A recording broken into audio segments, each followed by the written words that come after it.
before I go into how we start analysing these temperatures to work out what's happening with in the tropicals and that, I just give you a slight revision of the gas laws. Okay, I'm told to go over this way. Exit stage left. He's a dynamic speaker. He can. Okay. The Boyle's law. There are three gas laws, and the three of them are combined into one called the ideal gas law, or the equation of state. But Boyle's law, which was invented by, was discovered by Robert Boyle, who was an Irishman, so it's got to be right. Okay. All he found was that if you put pressure on the gas, it decreased in volume. But it does it in a regular way. If you double the pressure, you halve the volume. If you triple the pressure, you get a third of the volume, and so on. Next slide.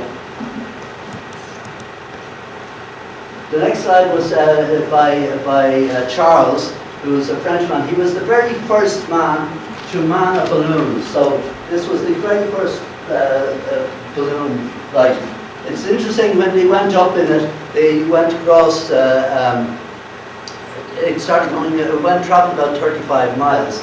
But when he started to land, all the natives started throwing stones at him because they thought, anyway, it doesn't matter. What he simply found out was, from heating the balloons, he used hydrogen to fill them up.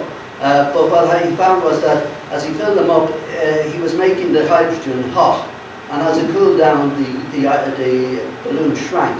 So he then started putting cold hydrogen into it. So he was the first one to discover that if you heat up a balloon, put energy into it, it expands. If you take the energy out, it contracts.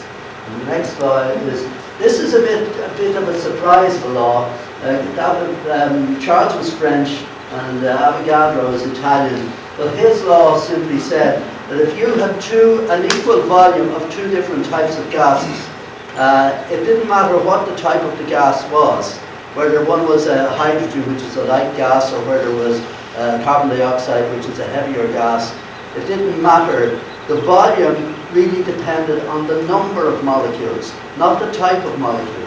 So this is kind of an unusual thing, but that's what nature said. It doesn't care whether the molecules are big or small, it just counts the number of them. So that was Avogadro's law. Now, when you're counting molecules, there's an awful lot of molecules, and we measure molecules in a unit called moles. A mole is this number right here, but written in scientific notation it's 6 by 10 to the 23, and it's called Avogadro's number after Avogadro. So next slide.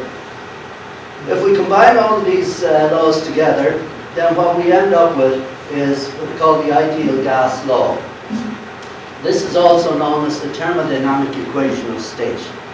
And what it says simply is that the pressure multiplied by the volume is equal to the number of molecules times the temperature, and this is a constant, which is called the ideal gas constant.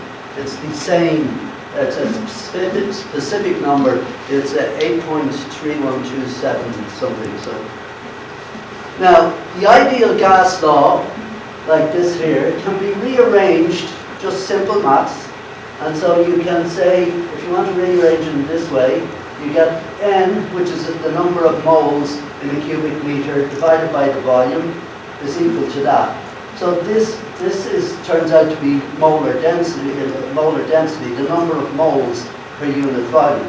And we just give this a symbol D. So this is just the same equation of state, but it's written in a different way. And this turns out to be very, very useful in our analysis. And I must point out to you that before myself and Ronan looked at this, no one has ever analysed the atmosphere profiles in terms of molar density. And you'll see this is going to be a tragedy. The molar density just simply says if there's a low molar density, molecules are spread far apart. If it's a high molar density, they're stuck close together.